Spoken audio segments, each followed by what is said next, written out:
കേരളം ലഹരി മാഫിയയുടെ പിടിയിലമർന്നു എന്നുള്ള ചർച്ച കേൾക്കാൻ തുടങ്ങിയിട്ട് കുറെ കാലമായി. മാത്രമല്ല, നമ്മൾ കേട്ടുകൊണ്ടിരിക്കുന്ന ധാരാളം വാർത്തകളും ലഹരിക്ക് വേണ്ടിയുള്ള പണത്തിനു വേണ്ടി അത് കിട്ടാത്തതിൻ്റെ പേരിലൊക്കെ മാതാപിതാക്കളെ വരെ വകവരുത്തുന്ന കുട്ടികളുടെ, യുവാക്കളുടെ ഒക്കെ വാർത്തകൾ നമ്മൾ കേട്ടുകൊണ്ടിരിക്കുകയാണ്. കേരളം ഒരു പരിധിവരെ ഈ ഇതിന് അടിമപ്പെട്ട ഒരു അവസ്ഥ തന്നെയാണ്. ഇത്തരമൊരു സാഹചര്യത്തിൽ ആഭ്യന്തരമന്ത്രി രമേശ് ചെന്നിത്തലയുടെ നേതൃത്വത്തിൽ ലഹരി മാഫിയയ്ക്കെതിരായിട്ടുള്ള പുതിയ ഒരു പദ്ധതി operation Toofan, the narco hunt എന്ന പേരിൽ വിദ്യാഭ്യാസ വകുപ്പിൻ്റെയും ആരോഗ്യ വകുപ്പിൻ്റെയും അതുപോലെ പോലീസ് വിഭാഗത്തിൻ്റെയും എക്സൈസ് വിഭാഗത്തിൻ്റെയും ഒക്കെ നേതൃത്വത്തിൽ ഒന്നിച്ചുകൊണ്ടുള്ള പദ്ധതി കേരളത്തിൽ മുന്നേറിക്കൊണ്ടിരിക്കുകയാണ്. കഴിഞ്ഞ ജൂൺ 2-നാണ് തിരുവനന്തപുരത്തുള്ള കോട്ടൺ ഹിൽ സ്കൂളിൽ വെച്ച് മുഖ്യമന്ത്രി വി.ഡി. സതീശൻ പദ്ധതി ഉദ്ഘാടനം ചെയ്തത്. ഇപ്പോൾ ശരിക്കും പറഞ്ഞാൽ ഇന്നിപ്പോൾ 13-ാം തീയതിയായി. ഒരു 2 ആഴ്ചയുടെ അടുത്താവാനായി ഈ ഒരു വേട്ട തുടങ്ങിയിട്ട് ശരിക്കും പറഞ്ഞാൽ.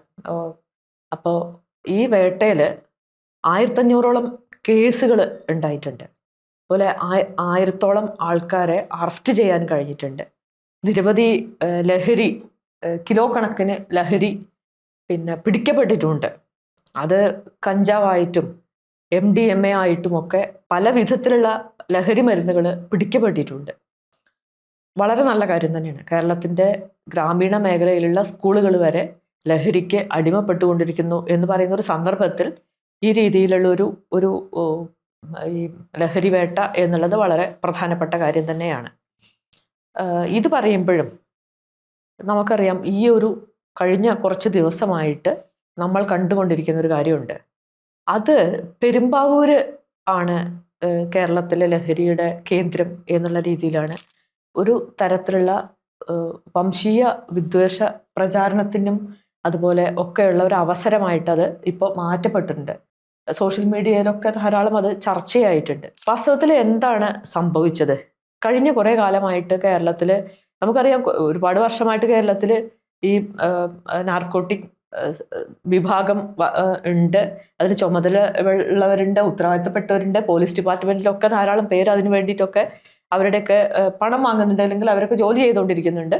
പക്ഷേ പലരുടെയും ഭാഗത്തുനിന്ന് അതിനൊക്കെ പിന്തുണ കൊടുക്കുന്ന രീതിയിൽ ആണ് പോലീസ് ഡിപ്പാർട്ട്മെന്റിൽ നിന്ന് വരെ വലിയ പിന്തുണ ലഹരി മാഫിയകൾക്ക് ഉണ്ടായിരുന്നു എന്നുള്ള രീതിയിലാണ് ഇപ്പോൾ പുറത്തു വന്നുകൊണ്ടിരിക്കുന്ന വാർത്തകൾ. എന്താണ് വാസ്തവത്തിൽ സംഭവിച്ചത്? ഇത്ര കാലമൊന്നുമില്ല, അതൊരു പെട്ടെന്ന് എങ്ങനെയാണ് ഈ പെരുമ്പാവൂർ ഒരു ഇതിന്റെ കേന്ദ്രം എന്നുള്ള രീതിയിലേക്ക്, അല്ലെങ്കിൽ എങ്ങനെയാണ് ഒരു വംശീയ വിദ്വേഷത്തിനുള്ള ഒരു ഇടമായിട്ട് അല്ലെങ്കിൽ ഒരു വിഷയമായിട്ട് ഇതെങ്ങനെയാണ് മാറിയത്? എങ്ങനെയാണ് ഈ വിഷയത്തെ ബാബു കാണുന്നത്? ഈ ലഹരിയായി ബന്ധപ്പെട്ടുകൊണ്ട് കേരളത്തിലുള്ള പല ഇടപെടലുകളും എല്ലായ്പ്പോഴും വംശീയതയുടെ ഒരു ഘടകം ഉൾപ്പെടുന്നതായിരുന്നു. അത് പുതിയ കാര്യമൊന്നുമല്ല. എല്ലാ കാലത്തും ലഹരിയായി ബന്ധപ്പെട്ട് ഇപ്പോൾ കറുത്ത നിറമുള്ള ആളുകളെ ലഹരിക്ക് അടിമപ്പെട്ട ആളുകളാണെന്ന് വിചാരിക്കുക, കൂടുതൽ മുടി വളർത്തിയ ആളുകൾ കഞ്ചാവിന് അടിമപ്പെട്ട ആൾക്കാരാണെന്ന് വിചാരിക്കുക. അങ്ങനെ ആ രീതിയിലൊരു വംശീയ ചിന്ത എല്ലായ്പ്പോഴും ലഹരിയായി ബന്ധപ്പെട്ടിട്ടുണ്ട്. ഇപ്പോൾ ഈ ഒരു പുതിയ കാര്യത്തിലാണെങ്കിൽ ഒരു കാര്യം യാഥാർത്ഥ്യമാണ്. കേരളത്തെ സംബന്ധിച്ചിടത്തോളം ഇന്ന് ലഹരി ഒരു വലിയൊരു ഇഷ്യൂ ആണ്. ലഹരി മാഫിയ പിടിമുറുക്കിയിട്ടുണ്ടെന്നുള്ള കാര്യത്തിൽ യാതൊരു സംശയവുമില്ല. സർക്കാരുകൾ ഇടപെടേണ്ട കാര്യം തന്നെയായിരുന്നു. കഴിഞ്ഞ കുറേ വർഷങ്ങളായിട്ട് സർക്കാരിൻ്റെ ഭാഗത്തുനിന്ന് ശരിയായ രീതിയിൽ ഇടപെടലില്ലാത്തതിൻ്റെ ഭാഗമായിട്ട് കൂടിയാണ് ലഹരി പിടിച്ചാൽ കിട്ടാത്ത രീതിയിലേക്ക് മാറിയിട്ടുള്ളത്. സ്കൂളുകളും യുവാക്കൾക്കിടയിലൊക്കെ, കോളേജുകളിലും അതുപോലെ തന്നെ പൊതു ഇടങ്ങളിലൊക്കെ ഇതിൻ്റെ ഒരു വ്യാപനം ഉണ്ടെന്നുള്ള യാഥാർത്ഥ്യമാണ്. അതോടൊപ്പം തന്നെ ഇപ്പോൾ കണ്ടുവരുന്നൊരു പ്രത്യേകത എന്താണെന്ന് വെച്ചാൽ, ഈ ലഹരിയെക്കുറിച്ചുള്ള നമ്മുടെ കാഴ്ചപ്പാടിൽ ചെറിയൊരു മാറ്റം ഉണ്ടായിട്ടുണ്ട്. ഇപ്പോൾ ഈ operation Toofan the narco hunt പ്രഖ്യാപിച്ചുകൊണ്ട് രമേശ് ചെന്നിത്തല, ആഭ്യന്തരമന്ത്രി രമേശ് ചെന്നിത്തല പറഞ്ഞൊരു കാര്യം എന്താ വെച്ചാൽ, കേരളത്തിലേക്ക് ഇപ്പോൾ ധാരാളം പുറത്തു നിന്നുള്ള ആളുകൾ കടന്നു വരുന്നുണ്ട്. ഇതര സംസ്ഥാനങ്ങളിൽ നിന്നുള്ള ആളുകൾ വരുന്നുണ്ട്, വിദേശത്തു നിന്ന് ആളുകൾ വരുന്നുണ്ട്, പ്രവാസി പല ആളുകൾ വന്നുകൊണ്ടിരിക്കുകയാണ്. അപ്പോൾ ഈ ആളുകളുടെയൊക്കെ ഇടപെടലിൻ്റെ ഭാഗമായിട്ട് കേരളത്തിലേക്ക് ലഹരി മരുന്നിൻ്റെ വ്യാപനം ഉണ്ടായിട്ടുണ്ടെന്നുള്ളതും, അതുപോലെ തന്നെ ഈ തൂഫാൻ എന്നുള്ള വാക്ക് ഉപയോഗിക്കുന്നത് ഇവരെ ഒന്ന് ഓർമ്മപ്പെടുത്താൻ വേണ്ടിയിട്ടാണ്. അതായത് പുറത്തുനിന്ന് വരുന്ന ആളുകൾക്ക് ഒരു സൂചന കൊടുക്കാൻ വേണ്ടിയിട്ടാണ്. ഇതൊന്നും ഇവിടെ നടക്കില്ല എന്നൊരു സൂചന കൊടുക്കാൻ വേണ്ടിയിട്ടാണ് അദ്ദേഹം ഇപ്പോൾ ഈ പറയുന്ന തൂഫാൻ എന്നുള്ള ഓപ്പറേഷൻ തൂഫാൻ എന്നുള്ള വാക്കിലെ തൂഫാൻ തിരഞ്ഞെടുത്തിരിക്കുന്നത്. അതായത് ലഹരിയുടെ കാരണമായിട്ട് പുറത്തുനിന്ന് വരുന്ന ചില ആളുകളാണ് എന്ന് അദ്ദേഹം പറയാൻ ശ്രമിക്കുകയാണ് ഇതിലൂടെ ചെയ്യുന്നത്. അതായത് ഇവിടെ ഒരു ഡിവൈഡ് ഉണ്ടാകുന്നുണ്ട്. ഈ ഈ ലഹരിക്ക് അടിമപ്പെടുന്ന ആളുകൾ ലഹരിയുടെ പ്രശ്നങ്ങളുടെ പ്രധാനപ്പെട്ട കാരണക്കാരായിട്ട് പുറത്തുനിന്ന് വരുന്ന ആളുകളെ കണക്കാക്കുന്ന രീതി സർക്കാരിന് തന്നെയുണ്ട്, നമ്മുടെ പോലീസ് ഡിപ്പാർട്ട്മെന്റിനുണ്ട്, എക്സൈസ് വിഭാഗത്തിന് എല്ലാവർക്കും ഉണ്ട്. ഇതൊരു വംശീയമായ ഘടകമായി പിന്നീട് മാറുകയാണ് ചെയ്തത്. ഇപ്പോൾ പെരുമ്പാവൂരിൻ്റെ കാര്യം അമ്പിയ സൂചിപ്പിക്കുകയുണ്ടായി. പെരുമ്പാവൂരിൽ ഈ ഓപ്പറേഷൻ തൂഫാൻ ദി നാർക്കോഹൺ തുടങ്ങിയതിന് ശേഷം സംഭവിച്ച കാര്യം എന്താണെന്ന് വെച്ചാൽ പെരുമ്പാവൂരിൽ ധാരാളം ആൾക്കൂട്ട ആക്രമണം നടന്നുകൊണ്ടിരിക്കുകയാണ്. അതായത് റോട്ടിൽ കൂടെ നടന്നു പോകുന്ന ഇതര സംസ്ഥാന തൊഴിലാളിയെ കണ്ടു കഴിഞ്ഞാൽ പിടിച്ചു നിർത്തുക, അദ്ദേഹത്തെ ഭേദ്യം ചെയ്യുക, അദ്ദേഹത്തെ ചോദ്യം ചെയ്യുക, പലതരത്തിലുള്ള ഇടപെടലുകളാണ് നടത്തുന്നത്. അതുപോലെ പല ആളുകളുടെയും വീടുകളിലേക്ക് ഇരച്ചു കയറുക, അവിടെ ലഹരി വസ്തുക്കൾ ഉണ്ടോ എന്ന് പരിശോധിക്കുക. യൂട്യൂബ് ചാനലുകൾ ഓരോരുത്തരുടെ വീട്ടിലേക്ക് കയറിപ്പോയിട്ടാണ് ഈ വീഡിയോകൾ പകർത്തിക്കൊണ്ടിരിക്കുന്നത്. നിങ്ങളുടെ വീട്ടിൽ ലഹരി ഉണ്ടോ? അങ്ങനെ ഒരു വ്യാപകമായ അക്രമം ഇതര സംസ്ഥാന തൊഴിലാളികൾ താമസിക്കുന്ന പ്രദേശങ്ങളിൽ നടത്തിക്കൊണ്ടിരിക്കുക. 25 ലക്ഷത്തോളം ആളുകൾ താമസിക്കുന്ന പ്രദേശമാണ്. സ്വാഭാവികമായി 25 ലക്ഷത്തോളം ആളുകൾ താമസിക്കുന്ന ഏത് പ്രദേശത്തും ചെറിയ ചെറിയ തോതിലുള്ള അക്രമ സംഭവങ്ങൾക്ക് സാധ്യതയുടെ ലഹരിയും എല്ലാം ഉണ്ടാവാം. പക്ഷേ അതൊക്കെ വ്യവസ്ഥാപിതമായ രീതിയിലാണ് അതൊക്കെ കൈകാര്യം ചെയ്യപ്പെടേണ്ടത്. അല്ലാതെ ജനങ്ങളെ കെട്ടഴിച്ചു വിട്ടുകൊണ്ട് ഒരു വിഭാഗം ആളുകളെ വംശീയവൽക്കരിക്കുന്ന രീതിയിലല്ല ചെയ്യേണ്ടത്. ഇപ്പോൾ പെരുമ്പാവൂരിൽ നടന്നുകൊണ്ടിരിക്കുന്ന കാര്യം ഇതാണ്. ധാരാളം വീഡിയോകൾ പുറത്തു വന്നിട്ടുണ്ട്. അതായത് ഈ വീഡിയോയിലൊക്കെ ആളുകൾ പിടിച്ചു നിർത്തുന്നതും ചോദ്യം ചെയ്യുന്നതും അവരെ തല്ലുന്നതും പലതരത്തിൽ മനുഷ്യാവകാശ ലംഘനങ്ങളാണ് നടന്നത്. ഇതൊരു വംശീയ സ്വഭാവം ഇതുണ്ട്. അതായത് റോട്ടിലൂടെ പോകുന്ന ആളുകളൊക്കെയാണ് പിടിച്ചെടുത്തത്, ഇത് കടന്നു വരുന്നത്, ഈ ട്രെയിനിൽ ഇറങ്ങി വരുന്ന ആളുകളെ പിടിച്ചെടുത്തി അവരെ ചോദ്യം ചെയ്യുക. ഇതൊക്കെ ഈ രീതി പോലീസും ചെയ്യുന്നുണ്ട്, നാട്ടുകാരും ചെയ്യുന്നുണ്ട്, നാട്ടുകാരെ പ്രോത്സാഹിപ്പിക്കുകയും ചെയ്യുന്നുണ്ട്. ഇപ്പോൾ നാട്ടുകാരുടെ സഹായം അഭ്യർത്ഥിച്ചതിന്റെ ഭാഗമായിട്ട് ഇപ്പോൾ നാട്ടുകാരൊക്കെ എന്താ ചെയ്യുന്നത് വിചാരിക്കുന്നത് വെച്ചാൽ ഈ എല്ലാ ലഹരിക്കും കാരണം ഈ ഇതര സംസ്ഥാന തൊഴിലാളികളാണ്. നമ്മളിപ്പോൾ ഇരിക്കുന്നത് കോഴിക്കോടാണ്. കോഴിക്കോട് കുറെ കാലങ്ങൾക്ക് മുമ്പ് ഒരു സംഭവം ഉണ്ടായിട്ടുണ്ട്. ഇവിടെ മലമ്പനി പിടിച്ചു. മലമ്പനി, ഈ പ്രദേശത്ത് മലമ്പനിയുടെ ഒരു സാന്നിധ്യം ഉണ്ടായി. ഒരു ഘട്ടത്തിൽ പാലാഴി ഈ പാലാഴിയിലാണ് മലമ്പനിയുടെ പ്രസരണം ഉണ്ടായത്. ആ സമയത്ത് ഇവിടെയുള്ള ഇതര സംസ്ഥാന തൊഴിലാളികളാണ് ഈ രോഗാണു പരത്തുന്നു പറഞ്ഞിട്ട് ഒരുപറ്റം യുവാക്കൾ ഈ ഇതര സംസ്ഥാന തൊഴിലാളികളെ ആക്രമിക്കുന്നുണ്ടായി. അങ്ങനെ അപ്പൊ ഇതൊരു വംശീയമായ സ്വഭാവത്തിൽ ഇത് നിൽക്കുന്നുണ്ട്. അപ്പൊ കേരളത്തിൽ ഈ ബംഗാളികൾ എന്ന് നമ്മൾ പേരിട്ട് വിളിക്കുന്ന ആളുകൾക്കെതിരെ ഇപ്പോൾ നടന്നുകൊണ്ടിരിക്കുന്നത്, ഓപ്പറേഷൻ തൂഫാന്റെ പേരിൽ നടന്നുകൊണ്ടിരിക്കുന്നത് കടുത്ത മനുഷ്യാവകാശ ലംഘനം, വംശീയമായ, അതിനെ മനുഷ്യാവകാശ ലംഘനം എന്ന് പറഞ്ഞാൽ ഇത് കുറഞ്ഞു പോകും, വംശീയമായ ആക്രമണമാണ് ഇവർക്കെതിരെ നടന്നുകൊണ്ടിരിക്കുന്നത്. ഇതിന് വേറൊരു തലം കൂടിയുണ്ട്. അതായത് ബംഗാളിലെ തെരഞ്ഞെടുപ്പ് കഴിഞ്ഞു, അറിയാലോ, ബംഗാൾ തെരഞ്ഞെടുപ്പ് കഴിഞ്ഞു, BJP അധികാരത്തിലേറി. അപ്പോൾ ബംഗാൾ തെരഞ്ഞെടുപ്പ് കഴിഞ്ഞ വഴിക്ക് കുറേ ആളുകൾ പെരുമ്പാവൂരിൽ നിന്ന് അങ്ങോട്ട് പോയിരുന്നു. സ്വാഭാവികമായിട്ടും എന്തിനാണ് പോയത് നമുക്ക് അത്ര വ്യക്തതയില്ല. ചിലപ്പോൾ വോട്ട് ചെയ്യാൻ പോയതായിരിക്കാം, അല്ലെങ്കിൽ മറ്റു വല്ല കാരണത്താൽ പോയതായിരിക്കാം, നമുക്ക് വ്യക്തതയില്ല. എന്തായാലും ഇവിടെ നിന്ന് ആളുകളൊക്കെ അങ്ങോട്ട് പോയ സമയത്ത് അതിനെക്കുറിച്ചുള്ള ആഖ്യാനം എന്തായിരുന്നു വെച്ചാൽ ഇപ്പോൾ ബംഗാളികളൊന്നും നാട്ടിലില്ല. അത് കഴിഞ്ഞ് കുറച്ച് കഴിയുമ്പോൾ അവിടെ ചെന്നപ്പോൾ പുതിയ സർക്കാർ അധികാരത്തിൽ വന്നു, BJP ആണ് അധികാരത്തിൽ വന്നത്. പലതരത്തിലുള്ള ആഖ്യാനങ്ങൾ ഇതായി ബന്ധപ്പെട്ടിട്ടുണ്ടായി. എല്ലാ ആഖ്യാനങ്ങളിലും ഇസ്ലാമോഫോബിയയുടെ പല ഘടകങ്ങളുണ്ട്. ഞാൻ 1-2 ആഖ്യാനങ്ങൾ അതിനെക്കുറിച്ച് പറയാം. അതിലൊരു കാര്യം എന്താണെന്ന് വെച്ചാൽ ഇവിടെ നിന്ന് അങ്ങോട്ട് പോയ ആളുകൾ പ്രധാനമായും ബംഗാളികളല്ല, അവർ ബംഗ്ലാദേശികളാണ്.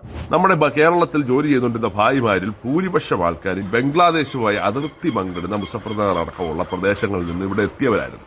അവിടെ എത്തിയപ്പോഴാണ് അവർക്ക് മനസ്സിലായത് ബംഗാളിൽ ഭരണം മാറുകയും ഇനി പഴയ പോലെ ബംഗ്ലാദേശ് പൗരന്മാരായിട്ടുള്ളവർക്ക് നമ്മുടെ ഈ വ്യാജ ആധാർ കാർഡ് ഒക്കെയായി ഇനി അവിടെ തങ്ങുക എന്നത് പഴയ പോലെ എളുപ്പമുള്ള കാര്യമല്ല. അപ്പൊ ഈ ബംഗ്ലാദേശികളായിട്ടുള്ള ആളുകൾ ആയതുകൊണ്ട് അവർ അവിടെ ചെന്നപ്പോൾ അവർക്ക് മനസ്സിലായി BJP സർക്കാർ അധികാരത്തിലെത്തിയിരിക്കുന്നു, ഇനി പഴയ കാര്യങ്ങളൊന്നും നടക്കാൻ സാധ്യതയില്ല. അതുകൊണ്ട് എന്തുണ്ടായി, ഈ പഴയ കാര്യങ്ങൾ നടക്കാത്തതുകൊണ്ട് അവര് അവിടെ നിന്ന് ഇങ്ങോട്ട് പോരുകയാണെന്ന് സംഭവിക്കും. അവരെ വീട്ടുകാരെ അവിടെ ആക്കിയിട്ടാണ് പോരുന്നത്. അവരെ വീട്ടുകാരെ ചിലപ്പോൾ BJP സർക്കാർ പിടിച്ചു എന്ന് വരാം. അങ്ങനെ പിടിക്കുകയാണെങ്കിൽ അവർ ബംഗ്ലാദേശിലേക്ക് അയക്കും. അപ്പോൾ വീട്ടുകാരും അവര് നമ്മളെ ബന്ധമില്ലാണ്ടാവും. അപ്പൊ അതുകൊണ്ട് ഇത് പേടിച്ചിട്ട് കുറെ ആളുകൾ കേരളത്തിലേക്ക് വരുന്നില്ല എന്നും അതുകൊണ്ടാണ് കേരളത്തിലേക്ക് വരാത്തതെന്നാണ് ഒരു ആഖ്യാനം.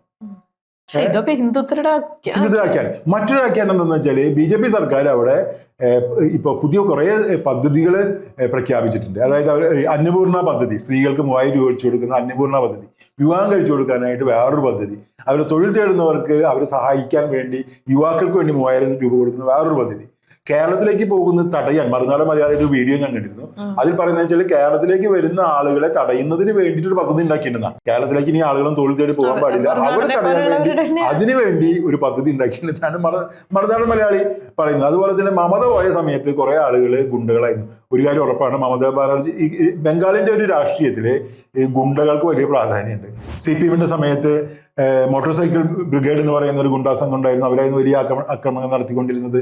മമതാ ബാനർജി വന്ന സമയത്ത് കുറെ ഗുണ്ടകൾ CPM കൂടെ ഉണ്ടായിരുന്ന ഗുണ്ടകൾക്ക് ഇനി വേറെ മാർഗമൊന്നും ഇല്ലാണ്ടായപ്പോൾ അവർ നേരെ ഇവരുടെ കൂടെ ചേർന്നു, തൃണമൂലിൽ ചേർന്നു. ഇപ്പൊ ഈ ആളുകളൊക്കെ ഇപ്പോ പണിയില്ലാണ്ടായി. അപ്പൊ അവരൊക്കെ കേരളത്തിലേക്ക് വരുന്നത് വേറെ ആക്കിയാണ്. അത് വടക്കൻ കേരളത്തില് പ്രത്യേകിച്ച് വടക്കൻ കേരളത്തിൽ വന്നു അവർക്ക് സ്വീകരിക്കാൻ പറ്റുന്ന ഇടം വടക്കൻ കേരളമാണ് അവിടേക്ക് വന്നുകൊണ്ടിരിക്കുകയാണ്. അപ്പൊ ഇങ്ങനെ ഈ രീതിയിലുള്ള ആഖ്യാനം വന്നു. മറ്റൊരു ആഖ്യാനം, അപ്പൊ നമ്മുടെ നാട്ടിലെ ആളുകളില്ലല്ലോ, ഇപ്പോ കുറെ ആളുകളൊക്കെ അങ്ങോട്ട് തിരിച്ചുപോയി. നാട്ടിലേക്ക് ഒരു ബംഗാളികളും വരുന്നില്ല എന്നായിരുന്നു ഇതുവരെ പറഞ്ഞുകൊണ്ടിരിക്കുന്നത്. ഈ പറഞ്ഞ കാരണങ്ങളാണ് അതിനായി അവർ ചൂണ്ടിക്കാട്ടിയിരുന്നത്. ഇപ്പോൾ കഴിഞ്ഞ 2 ദിവസം മുമ്പ് ബംഗാളിൽ നിന്നും അതുപോലെ മറ്റു പല പ്രദേശങ്ങളിൽ നിന്നും ആളുകൾ കടന്നു വന്നുകൊണ്ടിരിക്കുകയാണ്. കഴിഞ്ഞ ദിവസങ്ങളിലൊക്കെ ആലുവയിൽ വലിയ തിരക്കായിരുന്നു അത്ര. അപ്പൊ അതിനെക്കുറിച്ച് പുതിയ വ്യാഖ്യാനം ആണ് നേരത്തെ പറഞ്ഞ ഗുണ്ടകളാണ് തിരിച്ചു വന്നുകൊണ്ടിരിക്കുന്നത്. കൂട്ടത്തിൽ എന്തുകൊണ്ടാണ് ഞാൻ ഇവിടെ പറയാമെന്ന് പറഞ്ഞ കാരണം എന്ന് വെച്ചാല് മയക്കുമരുന്നുമായിട്ടാണ് ഈ ആളുകളൊക്കെ ബംഗാളിൽ നിന്നും അതുപോലെ പ്രദേശങ്ങളിൽ നിന്നും വരുന്നത് എന്നാണ് ഒരു ആഖ്യാനം. അപ്പൊ ബംഗാളിൽ നിന്നും ഛത്തീസ്ഗഡിൽ നിന്നും ജാർഖണ്ഡിൽ നിന്നും അസാമിൽ നിന്നൊക്കെ വരുന്ന ഈ ആളുകള് മയക്കുമരുന്നുമായി വലിയ പാത്രങ്ങളിലും ബാഗുകളിലും മയക്കുമരുന്ന് നിറച്ച് കേരളത്തിനെ മയക്കുമരുന്നിന്റെ കേന്ദ്രമാക്കി മാറ്റാൻ വരിക എന്നുള്ളൊരു ആഖ്യാനം. സ്വാഭാവികമായും ഇതിനുള്ളിൽ മയക്കുമരുന്ന് കടത്തുന്ന ആൾക്കാരുണ്ടാവാം, അതുപോലെ കുറ്റകൃത്യങ്ങൾ ഏർപ്പെടുന്ന ആൾക്കാരുണ്ട്. 25 ലക്ഷം പേരല്ലേ കേരളത്തിൽ ഉള്ള ഈ പറയുന്ന എല്ലാ ജനവിഭാഗങ്ങൾക്കിടയിൽ ഈ പറഞ്ഞ ആളുകളൊക്കെ ഉണ്ട്. കേരളത്തിലുള്ള ആളുകൾ തന്നെയാണ് ഈ എല്ലാ കുറ്റകൃത്യങ്ങളും നടത്തിക്കൊണ്ടിരിക്കുന്നത്. അല്ലാണ്ട് എല്ലാവരും ഇതര സംസ്ഥാന തൊഴിലാളികളൊന്നല്ല. ഇതര സംസ്ഥാന തൊഴിലാളി കേന്ദ്രീകരിച്ചിട്ടുള്ള ഒരു വംശീയമായ ആക്രമണമായി ഇപ്പോൾ ഓപ്പറേഷൻ തൂഫാൻ മാറിക്കഴിഞ്ഞിട്ടുണ്ട്. അത് സർക്കാരിന്റെ സങ്കല്പത്തിൽ തന്നെ പുറത്തുനിന്ന് വന്ന എന്തൊരു ക്ഷുദ്രശക്തികളാണ് ഇവിടെ ലഹരി വ്യാപിപ്പിച്ചുകൊണ്ടിരിക്കുന്ന ഒരു കൺസെപ്റ്റ് ഉണ്ട്. ഈ കൺസെപ്റ്റ് ജനങ്ങളിലേക്കും കിട്ടിയിട്ടുണ്ട്. അതുകൊണ്ടാണ് BGM ഒക്കെ ഇട്ടിട്ട് ഇപ്പോൾ കുറെ ഇത് നോക്കിക്കഴിഞ്ഞാലേ കുറെ പുതിയ പോലീസുകാർ ഇങ്ങനെ BGM ഒക്കെ ഇട്ട് ആൾക്കാരെ ഓടിയെത്തി പിടിക്കുന്ന വീഡിയോകളൊക്കെ വരുന്നുണ്ട്. ഈ ആൾക്കാരൊക്കെ എവിടെയായിരുന്നു? ഇവരുടെ പണി എന്തായിരുന്നു? ഇതെല്ലാം അവർ ചെയ്യേണ്ടിരുന്നത്. മുമ്പേ സ്വന്തം പണി ആ നേരത്തെ ചെയ്യാതെ പുതിയൊരു പേരിട്ട് ചെയ്തിട്ട് നാട്ടിലെ മുഴുവൻ ആളുകളെ ആക്രമിക്കുന്ന രീതിയാണ് ഇപ്പോൾ തെരഞ്ഞെടുത്തിരിക്കുന്നത്. ഇത് ശരിയല്ല. ഇതൊരു വംശീയതയുടെ രീതിശാസ്ത്രമാണ്. ഇത് പുതിയ കാര്യമൊന്നുമല്ല. എല്ലാ കാലത്തും നേരത്തെ നമ്മൾ പാലാഴിയിലെ കേസ് പറഞ്ഞ പോലെ വംശീയതയുടെ ഒരു രീതി ഇവിടുത്തെ ഇതര സംസ്ഥാന തൊഴിലാളികളോട് കേരളീയർക്കുണ്ടായിരുന്നു, നമുക്കുണ്ടായിരുന്നു. ഈ ബംഗാളി എന്നുള്ള വാക്ക് തന്നെ ഒരു വംശീയത കലർന്നൊരു വാക്കാണ്. എല്ലാ സ്റ്റേറ്റിൽ നിന്ന് വരുന്നവരെയും ബംഗാളി എന്നാണ് പറയുന്നത്. ഇത് പിന്നെ വേറൊരു കാര്യം കൂടി പറയാനുണ്ട് ഇതിനകത്ത്. ശരിക്കും പറഞ്ഞാല് ഇപ്പൊ നമുക്കൊക്കെ അറിയാം അദാനിയുടെ പോർട്ട്, വിഴിഞ്ഞത്ത് അദാനിയുടെ പോർട്ട് വന്നതിന് ശേഷമാണ് കേരളം ഇതിന്റെ ഹബ്ബായി മാറിയത് എന്നുള്ള രീതിയിലുള്ള വ്യാപകമായിട്ടുള്ള വാർത്തകൾ വന്നുകൊണ്ടിരിക്കുന്നുണ്ട്. പലരും ആ രീതിയിൽ കാര്യങ്ങൾ പറഞ്ഞുകൊണ്ടിരിക്കുന്നുണ്ട്. ഇവിടെ കൊണ്ടുവന്നിട്ട് ഇവിടെ നിന്നാണ് UP-യിലേക്കാണ് ഈ മയക്കുമരുന്നൊക്കെ കൊണ്ടുപോയിക്കൊണ്ടിരിക്കുന്നത്. അതിനുള്ള കേന്ദ്രമായിട്ട് ശരിക്കും പറഞ്ഞാല് വിഴിഞ്ഞം മാറിയിട്ടുണ്ടെന്ന് പറയും. തൂഫാൻ അങ്ങോട്ടും കൂടെ ഒന്ന് തിരിഞ്ഞാൽ നന്നായിരിക്കുന്നതാണ്. വിഴിഞ്ഞത്തേക്കും കൂടി തൂഫാൻ പോവേണ്ടതുണ്ടെന്നാണ് ഞങ്ങൾക്ക് പറയാനുള്ളത്. 500 കോടി രൂപ വരുന്ന 52 കിലോ കൊക്കൈനാണ് ഈ ഗുജറാത്തിലെ അദാനിയുടെ പോർട്ടിൽ നിന്ന്, മുണ്ട്ര പോർട്ടിൽ നിന്ന് പിടിച്ചെടുത്തിട്ടുള്ളത്. ഇന്ത്യയിൽ ഏറ്റവും കൂടുതൽ മയക്കുമരുന്ന് കൈകാര്യം ചെയ്യുന്നത് ഗുജറാത്തിലെ മുണ്ട്ര പോർട്ടാണ്. ഈ പോർട്ട് അദാനിയാണ് റൺ ചെയ്തുകൊണ്ടിരിക്കുന്നത്. ഇന്ത്യയിലെ പ്രധാനപ്പെട്ട തുറമുഖ വ്യവസായി, തുറമുഖങ്ങൾ നടത്തിക്കൊണ്ടിരിക്കുന്ന ആളാണ് അദാനി. അതായത് സംഘപരിവാറിന്റെ സ്വന്തം ആളാണ് അദാനി. അദാനി തന്നെയാണ് അബി പറഞ്ഞതുപോലെ അപ്പൊ എന്തുകൊണ്ടാണ് അപ്പൊ അവിടെയാണ് വംശീയതയുടെ ഒരു രാഷ്ട്രീയം നമ്മൾ മനസ്സിലാക്കേണ്ടത്. പെരുമ്പാവൂരിലെ ഇതര സംസ്ഥാന തൊഴിലാളികൾക്കെതിരെ നമ്മൾ ഇത്തരത്തിലുള്ള മയക്കുമരുന്നിന്റെ ഏജന്റുമാരായിട്ട് അവരെ കാണുമ്പോൾ ഇവിടെ അദാനിയുടെ പോർട്ടിലൂടെ കയറി ഇറങ്ങുന്ന മയക്കുമരുന്നിന്റെ കണക്ക് ഇന്ത്യയിൽ എല്ലാവർക്കും അറിയാം, എല്ലാ പോലീസുകാർക്കും അറിയാം, എല്ലാ സുരക്ഷാ ഏജൻസികൾക്കും അറിയാം. അത് പിടിക്കുന്ന വാർത്തകൾ വരുന്നുള്ള കാര്യം നമ്മളുടെ മാധ്യമങ്ങൾക്കറിയാം. ഇപ്പൊ ഈ ഒരു കേസിൽ, പെരുമ്പാവൂരിന്റെ കേസിൽ ഇപ്പൊ സംഭവിക്കുക എന്താണെന്ന് വെച്ചാല് പെരുമ്പാവൂർ ലഹരി കിട്ടുന്ന പരസ്യമായി കിട്ടുന്ന ഏക സ്ഥലമാണ് പെരുമ്പാവൂർ എന്ന് പറയുന്ന വീഡിയോ ചെയ്യുന്നുണ്ട്. മാതൃഭൂമി ചാനല് സ്വന്തം നിലയ്ക്ക് തന്നെ മയക്കുമരുന്ന് പിടിക്കാൻ ഇറങ്ങിക്കൊണ്ടിരിക്കുക. അത് മാധ്യമങ്ങളുടെ പണിയാണോ മയക്കുമരുന്ന് പിടിക്കലൊക്കെ? നാഷണൽ മീഡിയകളിൽ വലിയ വാർത്തയായിട്ട് വന്നോണ്ടിരിക്കുക. അപ്പൊ ഞാൻ പറയുന്നത് വെച്ചാല് ഈ മുണ്ട്ര പോർട്ട് ഇവരൊക്കെ ഈ മൂക്കിന്റെ അടിയിലുള്ള ഒരു അതിന്റെ വാർത്തകൾ ഇവരെ കൊടുത്തിട്ടുള്ളതാ. ഇവിടെ വിഴിഞ്ഞമാണെങ്കിൽ വിഴിഞ്ഞ അവർ ഈ പറയുന്ന എല്ലാ ഓഫീസുകളും എല്ലാ മാധ്യമ സ്ഥാപനങ്ങളും ഓഫീസുകളും വിഴിഞ്ഞൊക്കെ ആയിട്ട് വലിയ വലിയ വ്യത്യാസമൊന്നുമില്ല. പക്ഷെ ഇവിടുന്ന് പോയിട്ട് ഇവര് അവിടെ മയക്കുമരുന്ന് ഒന്നും അന്വേഷിക്കുന്നില്ല. മയക്കുമരുന്ന് വരുന്നത് കണ്ടെയ്നറുകൾ വഴിയും ഒക്കെ ആയിട്ട് വിദേശത്തുനിന്നൊക്കെയാണ് വരുന്നത്. അതിന് സ്വത്താസ് ചെയ്യുന്നത് പോർട്ടുകളാണ്. ഈ അദാനി പോർട്ടുകൾക്കെതിരെ എന്തുകൊണ്ട് ഇവർ ഈ തങ്ങളുടെ പാന തിരിച്ചു വയ്ക്കുന്നില്ല, തങ്ങളുടെ ക്യാമറ തിരിച്ചു വയ്ക്കുന്നില്ല എന്നുള്ള ചോദ്യം സർക്കാരും ഇടപെടുന്നില്ലല്ലോ. സർക്കാരും ഇടപെടുന്നില്ല. അപ്പൊ അതുകൊണ്ടാണ് പറഞ്ഞത്. അപ്പൊ നമുക്കിതിൽ പറയാവുന്ന ഒരു കാര്യം എന്ന് വെച്ചാൽ, നമ്മളെ സംബന്ധിച്ചിടത്തോളം മാധ്യമ പ്രവർത്തനം എന്ന രീതിയിൽ നമുക്ക് പറയാവുന്ന ഒരു കാര്യം, ഒന്ന്, ഏത് കുറ്റകൃത്യത്തിനെയും നേരിടാൻ വ്യവസ്ഥാപിതമായ രീതികളുണ്ട്. അത് വ്യവസ്ഥാപിതമായ രീതി നിയമം അനുശാസിക്കുന്ന രീതികളുണ്ട്. ആ രീതികളിലൂടെ മാത്രമേ ഇത്തരം കാര്യങ്ങൾ നടക്കാൻ പാടുള്ളൂ. അല്ലാത്ത രീതിയിൽ ജനങ്ങളെ കട്ടഴിച്ചു വിട്ടുകൊണ്ട് ജനങ്ങളെ ഇത് സ്വീകരിച്ചുകൊണ്ട് അവരുടെ സഹായം തേടുന്നൊക്കെ പറയാം. ഒരർത്ഥത്തിൽ അത് ഒരു ലാർജർ അർത്ഥത്തിൽ നമുക്കത് സ്വീകരിക്കാമെങ്കിലും അങ്ങനെ ചെയ്യാൻ ചില കാര്യങ്ങളൊക്കെ ചെയ്യാം. പക്ഷെ അതിനപ്പുറത്തേക്ക് ജനങ്ങളെ കെട്ടഴിച്ചു വിട്ടുകൊണ്ട് ഇത്തരം കുറ്റവാളികളെ പിടിക്കാനായിട്ട് ഇറങ്ങിക്കഴിഞ്ഞാൽ അത് കൗണ്ടർ പ്രൊഡക്റ്റീവാണ്. അത് വംശീയതയുടെ ഒരു രൂപം ആർജിക്കും. അതിപ്പോൾ തന്നെ ആർജിച്ച് കഴിഞ്ഞിട്ടുണ്ട്. കേരളത്തിലെ ഇതര സംസ്ഥാന തൊഴിലാളികളായിട്ടുള്ള 5-6 പേര് ഇതുവരെ തല്ലിക്കൊന്നിട്ടുണ്ട്. ഏറ്റവും അവസാനം അമ്മിയെ നേരിട്ട് ഇടപെട്ട കേസാണ് രാംനാരായണന്റെ കേസ്. ഈ പെരുമ്പാവൂരും അതുപോലെ മൂവാറ്റുപുഴ, പാലക്കാട് പല പ്രദേശങ്ങളിലും ഇത്തരം ആക്രമണങ്ങൾ നടന്നിട്ടുണ്ട്, കൊലപാതകങ്ങൾ നടന്നിട്ടുണ്ട്. നാട്ടുകാരടിച്ചു വന്നിട്ടുള്ള എത്രയോ കേസുകളുണ്ട്. നമ്മൾ തന്നെ ഇതിൽ വീഡിയോ ചെയ്തിട്ടുണ്ട്. ഓപ്പറേഷൻ തുഫാൻ ഇവിടെ അന്യ നാട്ടിൽ നിന്ന് വന്ന് ഇവിടെ കഷ്ടപ്പെട്ട് പണിയെടുത്ത് ജീവിക്കുന്ന മനുഷ്യരെ ഒറ്റപ്പെടുത്താനും കൊല ചെയ്യാനും ഒക്കെയുള്ള അവസരമായിട്ട് അതിനെ മാറ്റാതിരിക്കുക എന്നുള്ളതാണ്. ജാഗ്രത വേണം, സർക്കാരിന് ജാഗ്രത വേണം എന്നാണ് നമുക്ക് പറയാനുള്ളത്.